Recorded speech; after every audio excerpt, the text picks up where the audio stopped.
and we are required to have an annual meeting each year, so this is it.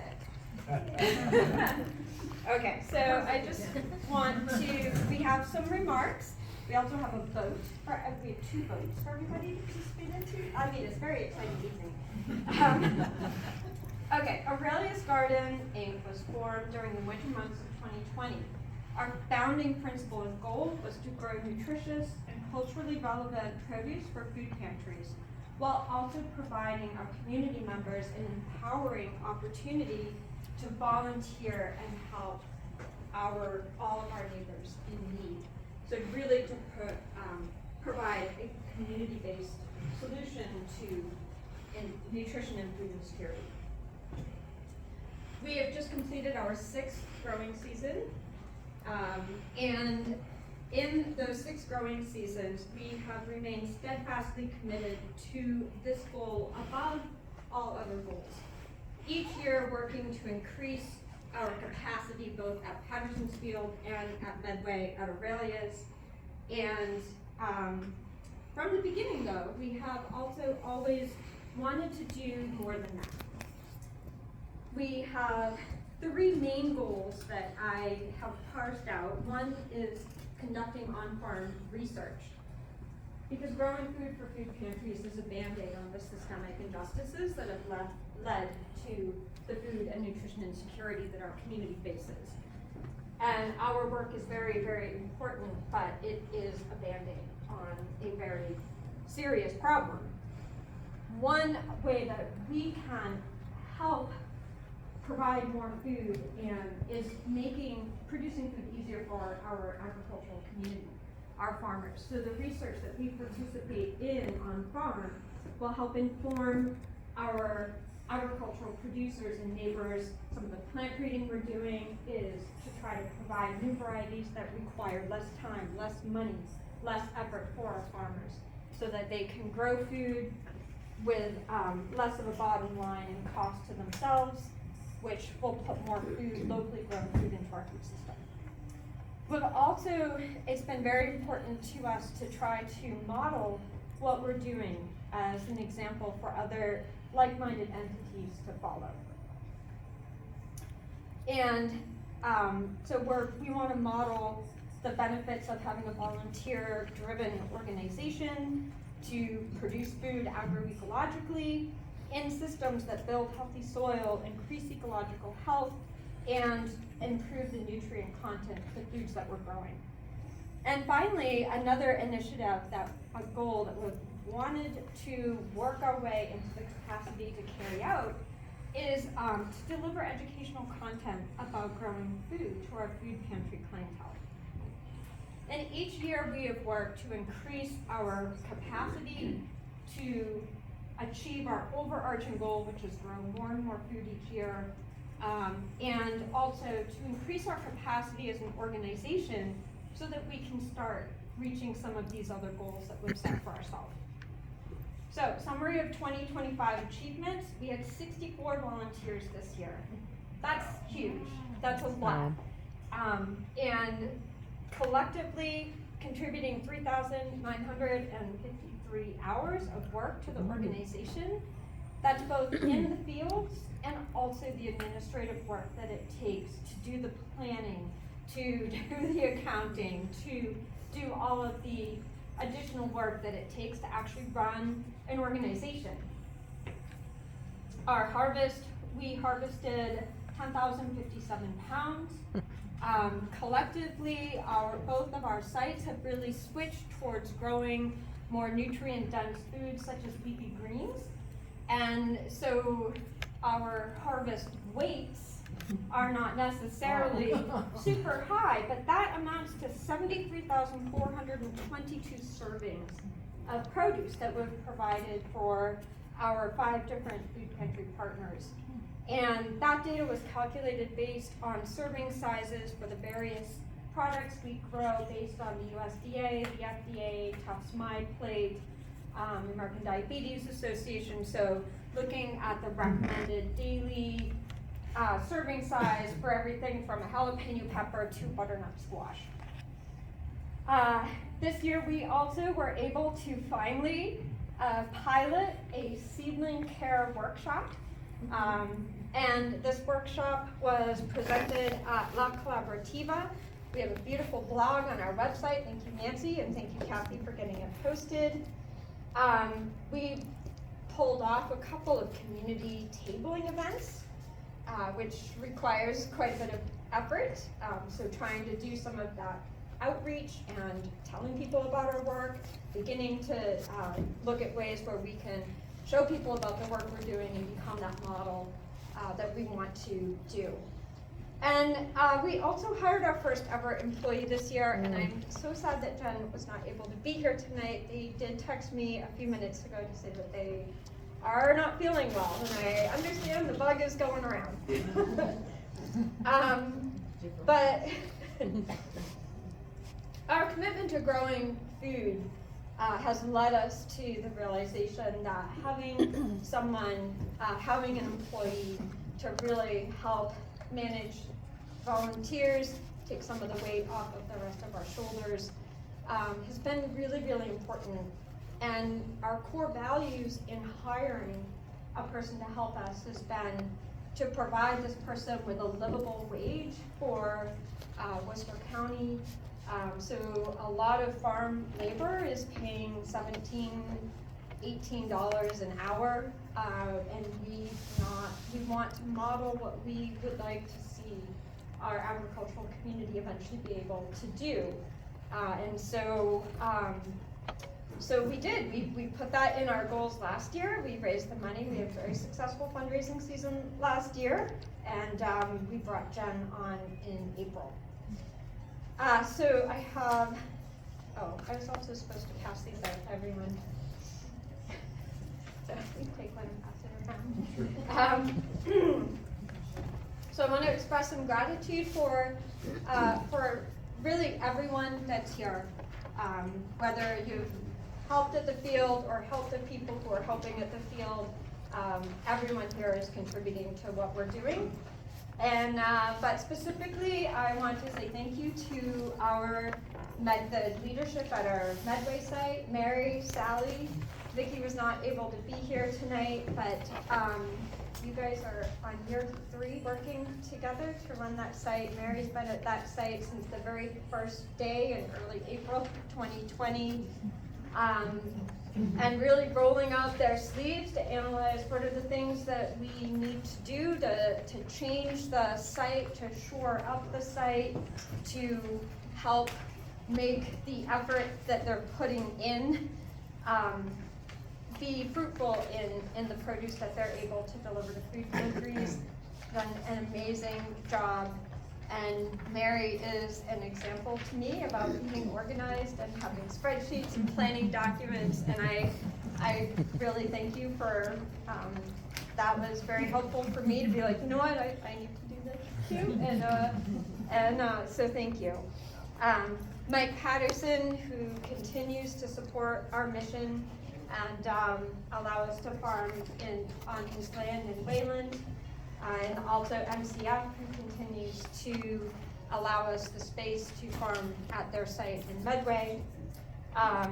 So Lauren Schwartz for her service on the board of directors and the community outreach and relationship building. Nancy for everything you do in the field as a project site leader, educational workshop leader. She's clerk of our board of directors. And she's a grant writer. She's written some very successful grants and a whole bunch of other things. Thank you, Judith Levine, for her service on the board, newsletter writing and editing, successful grant writing campaigns. Rona, for your support in general of absolutely everything. Your service on the board of the finance committee. And I know that you and Kathy are, the true Thelma and Louise team in this organization. So. Kathy, for keeping me going, for your service on the board as treasurer, chair of the finance committee, Master Gardener project leader at Patterson Field, and many, many other things. Mary, for your exceptional leadership at Aurelia's at Medway and the Master Gardener Project Leader, Vicki, who is not here, and Sally for your leadership and between Aurelia's and the Master Gardener Project site and your steadfast dedication to the Medway site is amazing. And Carol, welcome to the board this year. So Carol's service to the board of director and the communications committee, getting our newsletter published and figuring out MailChimp and contact tags and all sorts of things. And also, you know, being out at the field every snowstorm, clearing snow off of our hoop house and making sure that trees didn't fall down on things, and when they did, getting out there and cleaning them up, and you too. Kim Clement, who really jumped in this year to write our annual appeal. John, for your immense technical assistance, engineering, and tree cleanup, and all of the alls. All of our volunteers, and very special gratitude for Jen, who joined our team this year. So looking forward to 2025, we will continue to keep that 2026. Thank you. That's what clerks do.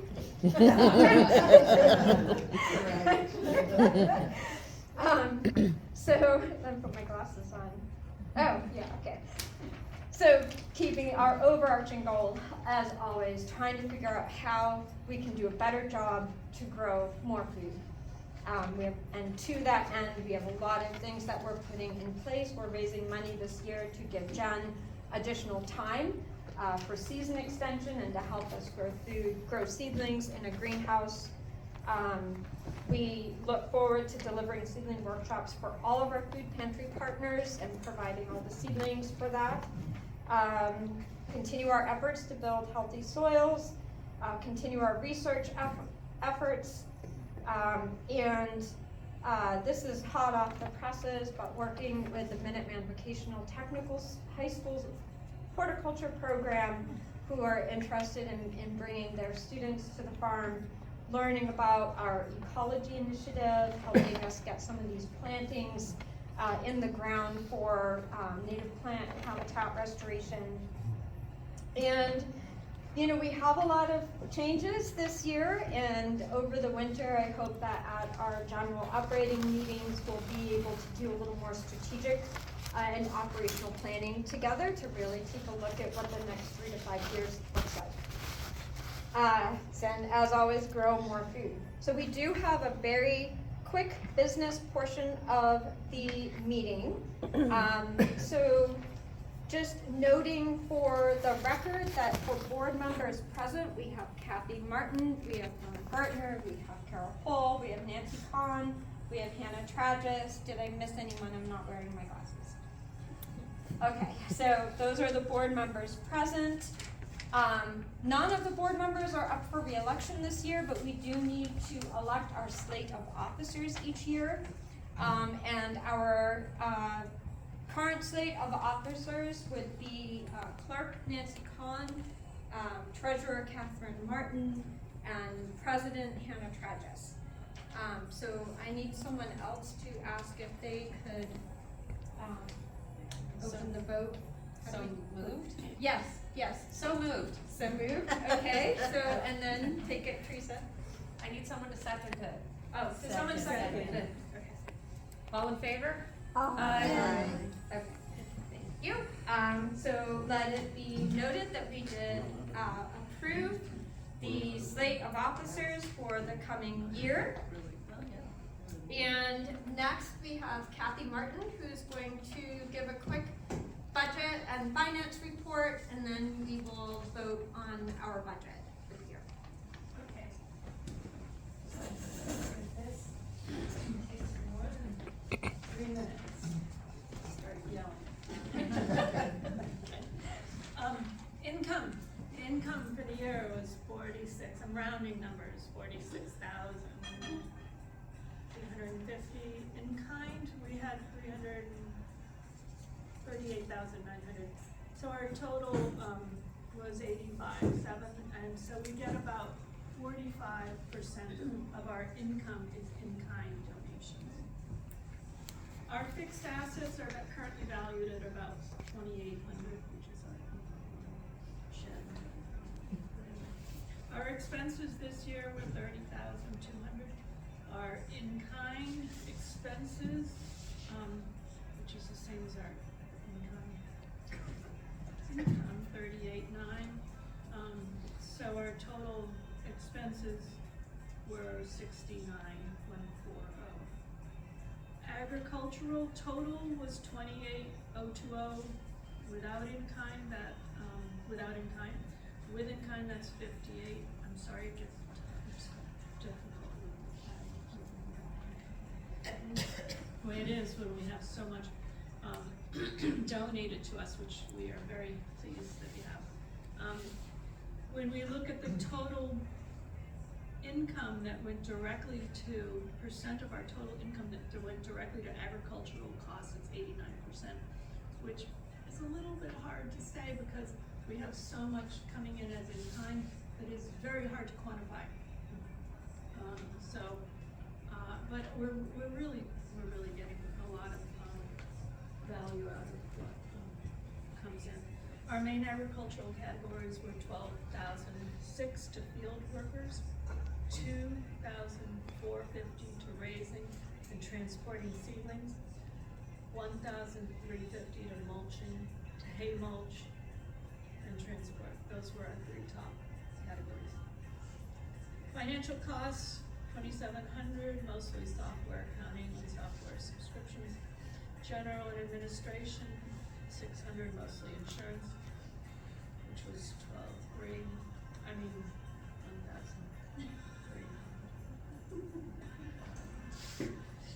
Volunteer appreciation, this party and field snacks, 1,700. SUG's 270. Outreach is 1,000. So that's our overview of 2025 expenses. We can look at our overview of the 2026 budget, which was sent to the board already, and that we need to vote on tonight. Yes. And I can just say two things about it. Our income that our goal for income for private donations is 2,500, and our goal for private, probably about 1,000. And our goal for private grant funding is 20,000, which is a smidgen more than last year. That's about what we have done for the past 5 years. Our expenses have not changed a lot, pretty consistent. And then our expenses for next year we're budgeting 20,000 for field workers, up from 12,000 last year, so that's a big change. But we have no budgets for assets, fixed assets this year, and other than repairs and upkeep, and our budget for other expense categories is pretty similar to last year. Thank you. So for the board members present, we just need to vote to approve the budget that Rona and Kathy, well, actually the whole finance committee, so that includes me, prepared for fiscal year 26. It really does mostly include costs for giving Jen more time, and all other costs are very similar to what we've had in the past. So do I get a motion to vote? I move that we vote to approve the budget. Okay, do we have a second? Okay, so board members present, all in favor in the budget? Okay. All right, so let it be noted that we have approved our fiscal year 26 budget. We can provide documentation of that budget to anyone who's interested in taking a closer look at it.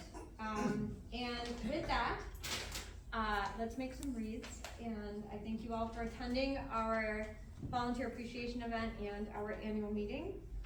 If anyone needs help getting started on wreath making, I'm happy to help you. There's a lot of lovely desserts up here, more drinks, and just have a lovely rest of your evening. Thank you. Thank you.